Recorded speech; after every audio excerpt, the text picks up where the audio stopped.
Dinler üçün sirlik gözlerine, gökyüzünden seni izledim. Güller sibip yürüdüm yollarına, yakak olasını bilmedim.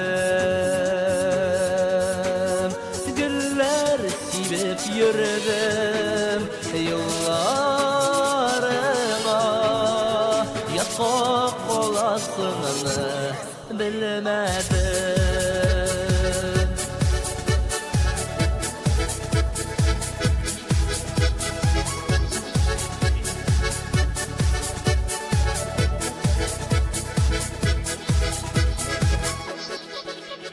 Yansın yürek, yansın güçlürek,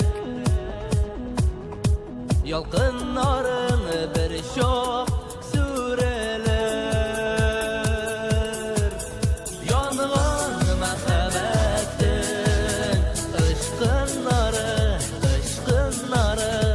yıldız bulup gökке sibeler. Yanğın mehabetin ışkınları, yıldız bulup gökke sibeler.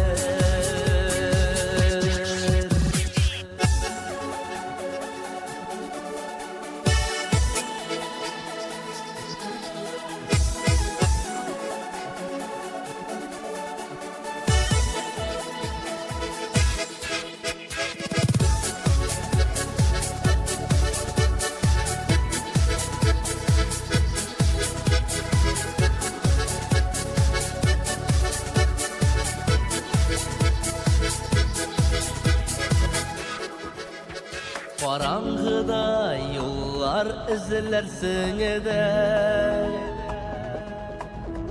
yıldızlarga qarab çıgarsın.